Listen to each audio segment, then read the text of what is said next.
Your body's trying to do several things while you sleep. It's repairing tissues, regulating hormones, and consolidating memories. Late night eating tends to be driven less by hunger and more by habit. It's usually boredom, stress, convenience. Every time you keep a promise to yourself, even a small one, you are strengthening your identity as someone who follows through. To sleep better, you will just naturally be like, let's go do hard things. We're going to make it as easy as possible.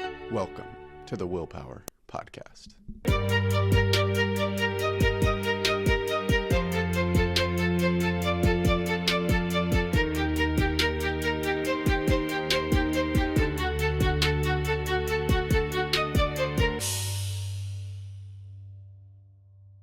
What if one of the biggest factors affecting your sleep isn't what you eat, but when you stop eating? Think about it. Most of us would never consider eating a full meal at 2 a.m. because it sounds ridiculous. Yet plenty of people finish dinner, snack on the couch, have dessert, maybe a drink, and end up putting their last calories into their body less than an hour before falling asleep.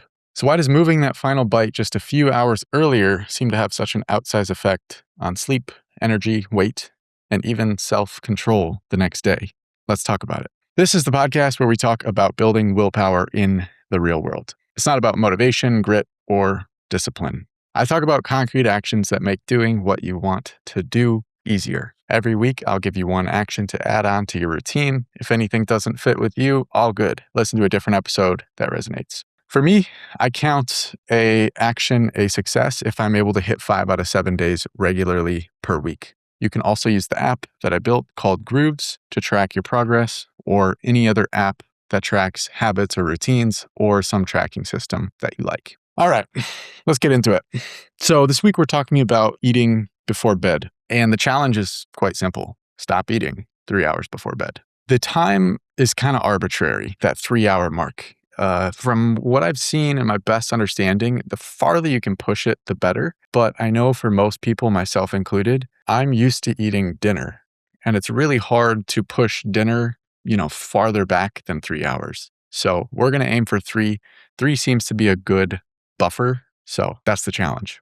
It sounds like a rule to follow, another thing to remember, another opportunity to fail at. But that's why I wanted to start with this topic. A lot of people try to improve their health by doing like a ton of different stuff. Okay, I got to go run now. I got to change my diet completely. Got to cut out sugar, processed grains, dairy, what else? Processed food, like all these other different things. And it's all in an attempt to be healthier. It's too many things. We're picking one thing this week. Stopping food intake 3 hours before bed works differently. It's the one decision. It's the one thing that's going to make all of those other decisions that much easier. So decide now. That's going to be your cutoff time, 3 hours before bed. That decision is made. No debating, no wandering into the kitchen, no negotiating with yourself while sitting on the couch. All right, let's get into kind of the technical scientific explanation behind this. So first of all, why does it have such a large impact? Why does stopping food intake 3 hours before bed make such a difference? The big reason, one of the reasons, your body's trying to do several things while you sleep. It's repairing tissues, regulating hormones, and consolidating memories. When you eat before bed, your digestive system has to stay active long after you've actually fallen asleep. Instead of winding down, your body is processing food. For most people, that means poor sleep quality, and for some, it actually means waking up feeling less rested, even if they spent hours in bed.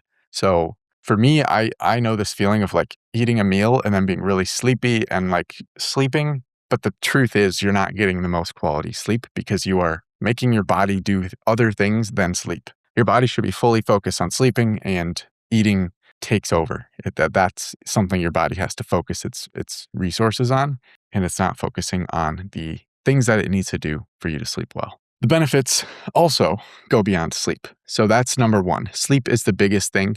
The other thing about sleep is when you sleep better, everything's easier. That's like the number one willpower hack. It has nothing to do with your mindset or feeling better or trying harder. Like sleep better, you will just naturally be like, fuck yeah, let's go do hard things. That's like number one, go do that first. So getting better sleep, 100% the first thing, biggest benefit. Now talking about the drives behind it. Late night eating tends to be driven less by hunger and more by habit. It's usually boredom, stress, convenience. It's like you sit on the couch, and what are you used to doing at that time to eliminate your boredom? Eat. You have a snack, you have a meal, do something like that. And think about the foods that you actually eat after 10 p.m. They're not like typically the ones that you're planning on or that you want to be eating. It's not like a salad or, grilled chicken and rice. It's chips, some other bullshit like pizza, like stuff that you didn't want to be eating, but your late night brain is just lower on motivation and it's in this habit of doing these things and it goes for those things. So not only it's going to hurt your sleep, but it's probably worse food also. So creating that hard stop 3 hours before, it doesn't just like cut calories. That's not the purpose of this, is cutting calories, but it does actually eliminate a lot of the negative choices. Because usually in my experience, I'm making the fucking rock star decisions early in the day. I'm like fasting all morning. I'm, having some quinoa and eggs and ground beef. And then the nighttime comes around and that's where things get dicey because then I'm tired from the day. Willpower reserves are down. I'm not feeling my best. That's when those worst decisions come, those more regrettable decisions, the ones that we feel bad about later. One other effect, which is kind of generalizable. So this is something we'll talk about more as the show goes on.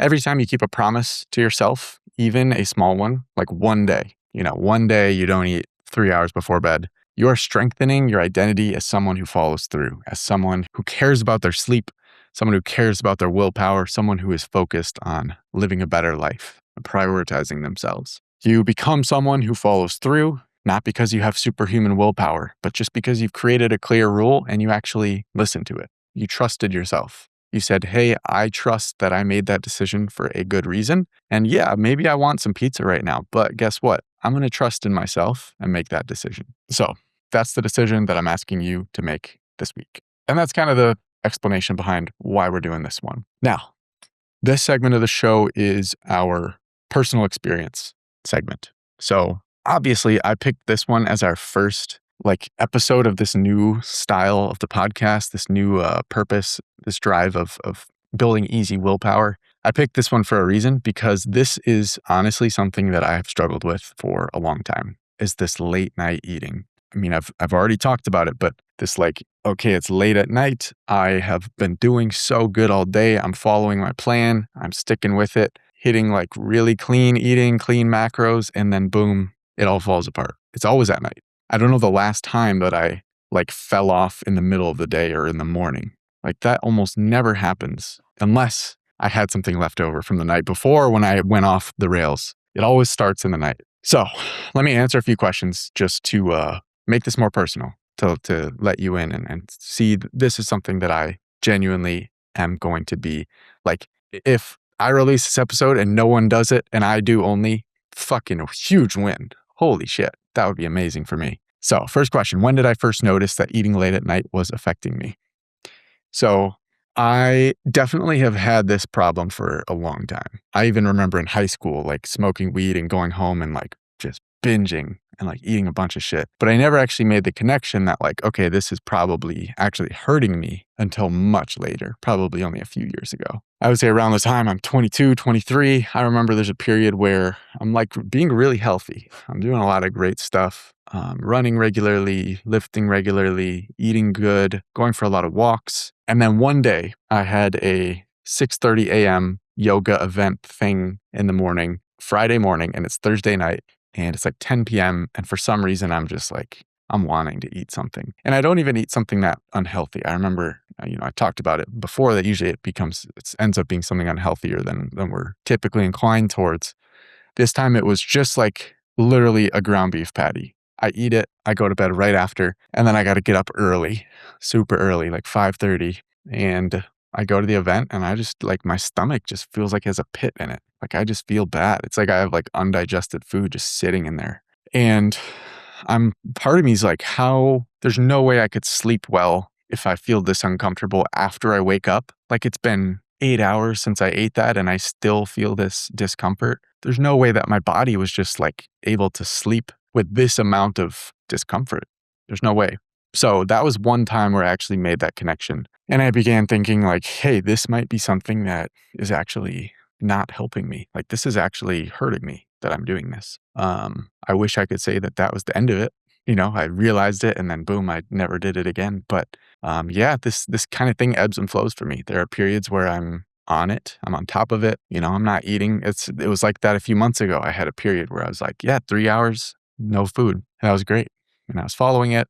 And then life happens. Things shift around and suddenly, oh, I didn't even realize it. But now every single night I'm having a snack, or every night I'm eating a really late dinner, and it all has fallen apart. And I'm back to this perpetual routine of I eat late, I sleep worse because of it. I wake up, I go through my day. It's a good day, but then night comes around. Because I didn't sleep, I'm already kind of zapped on my discipline and drive. And the whole day went by. So that burned through all my energy. And now I have low energy and I want to eat. And I'm probably going to fucking eat. That's that routine, that ritual, that cycle that is so easy to fall into. Have I ever mistaken late night cravings for hunger? It's a good one. So yes, 100%. This was a connection I made a while back when I was at a men's group. I realized that we were doing some breathwork stuff. And I realized I had this feeling in my gut. And whenever I would have this feeling, I wanted to eat. I noticed that connection. It wasn't like I was it was just okay, I feel that and now I want to eat. It was some connection in my circuitry that was, telling me that. But then I actually felt that thing and I realized that's not hunger. That's just another feeling in my gut. I have tons of feelings in my gut. And so I began to wonder, and I know that's been this whole trend lately is how your gut is making decisions and how it's, doing all this stuff with neurons. And I don't really know about that stuff. I don't know if it's true. I don't know if that belongs here. But what I can say from my experience is that my gut has plenty of feelings. There's tons of stuff. And we all know this. There's, fucking half of our emotions come from a feeling in our gut where you go, your gut drops and you go, oh shit, or you have a pit in your stomach, any of that. And for me, certain feelings have been associated with, oh, I should eat something. And that's the classic story of emotion-driven eating. I feel some way, I'm going to eat because that can kind of cover it up for some time. It basically is just I feel something in my gut that I don't feel comfortable with. So I'm going to put something else in my gut, like a physical thing. I'm actually going to put something in my gut. And that will give me a feeling in my gut too. That also does a similar thing that's different. And that's a feeling that I'm okay with because I'm used to that one. I'm okay with the feeling of food in my gut. I'm not okay with the feeling of a pit in my stomach because I'm uncertain about something or because there's some other emotion that I'm afraid to feel. So I made that connection a while back. And similarly, I wish I could say, oh, now I never do that again. Now I never emotionally eat. It's not the case, but I noticed it. All right. Now we're going to bring it back to the show philosophy. So the whole philosophy behind the show is that we are here to actually build willpower. I'm not here to motivate you, to tell you mentally play around with the idea or give you this fucking hard ass, go do it, David Goggins style. This show is about okay, what's actually going to do it? What can you do that's going to literally just build willpower for you without having to rely on grit and discipline and turning on a podcast or music that's going to get you to do it? How can we just naturally make it happen and make it as easy as possible? And this one, I think, falls in line with that very well because like I said, sleeping well is going to drastically increase your ability to do challenging things or things that feel challenging in the moment that maybe you actually want to do. And after you do them or after you get used to doing them, don't seem that challenging. So sleep is the number one thing for actually helping and improve your decision making, your ability to make those hard choices and do the hard thing, do the right thing when you want to do it. So not eating 3 hours before bed is going to naturally get that ball rolling, get you moving in the right direction. It's also a self-fulfilling thing. It makes it easier. Every night that you do this, the next day is going to be that much easier. So like I said, with the cycle of going in the wrong direction where you're eating before bed and that makes it harder the next day to not eat before bed, works the same way in reverse. You don't eat before bed, the next day you go through your day, you've got plenty of willpower, you got plenty of energy, you feel great making the right decision, and it's that much easier the next night. So trust in yourself. Trust that if you just hit the first day, it's going to get that much easier. That's the goal behind this show. Make things easier, make it so that it actually happens. All right. So I want to give you guys 24 hours. In the next 24 hours, here's what I want you to do. First of all, right now, I need you to decide whether or not you're going to do this. Every week we have a challenge. You don't need to partake in every challenge. If you don't want to do it, now's the time to be nope, I'm not doing this one. If you're in right now, I want you to say out loud that you are doing this. Say, I am going to do this today. Decide that tonight you are going to give yourself at least 3 hours before bed in which you're not going to eat. It's super important that you do it today. It's not about, oh, fucking tomorrow I'll do it. Today. Today's the day. So again, say it out loud. I am doing this. If you're in public, be a weirdo and say it out loud, or just like whisper it under your breath. Just make it happen. For the rest of the week, we're going to aim for 5 out of 7 at least. If you can hit 7 out of 7, fucking awesome. But 5 out of 7 is going to count as success. So shoot for it. All right. So this is going to wrap up the first episode of this new kind of series, or this new version of the podcast, where we are going to just incrementally add on to our routine, make ourselves willpower beasts, and do it in a way that's actually easy and fun. It's not like this drastic change where we have to, wake up at 5 a.m. and go in the cold plunge and do a hard thing every single second. No, we're going to make it as easy as possible. We're going to ease into it, adding on one thing every week. This week, we're just cutting food 3 hours before bed. That's it. That's the entirety of the challenge. We're going to hit 5 out of 7 at least. We're going to try to hit 7 out of 7, but 5 out of 7 is the real benchmark. Next week, we're going to add another. And while this one might seem almost too small to matter, it has a way of influencing dozens of other decisions you'll make over the course of a day. Next week, we're going to come up with another one. I have a few ideas, and I can't wait to give you those. For now, thank you for listening. I am super pumped about doing this and bringing you guys along for the journey. So stay tuned. Next week, we will have another one. And if you ever have a response to the episode or thoughts on, what we're doing, or ideas for new things that we can add on to our stack of habits, please let me know. I am all ears. You can leave a comment wherever you listen. You can probably find my email somewhere. On my website, you can reach me. One other note, try out the Grooves app. I mentioned it earlier. I have an app that helps with exactly what this is about. And in the app, you actually get to learn how your habits are impacting you beyond just tracking, beyond just, I'm just going to do this as much as possible. You get to learn, is this actually helping me? So I highly recommend that. I also have a community built around the app. You don't have to have the app to be in the community. The community is all about lifting each other up, building positive routines, building wellness within ourselves alongside other people who are on the same journey. That empowers us, enables us to do the really cool things that we want to do with our lives, that we might be limited by our well-being and our physical health and our emotional, mental, all those spiritual health. So getting down the routines that make us feel great and get us out there into the world. That's it for today. Thank you again for listening. And that's it. Bye, everybody.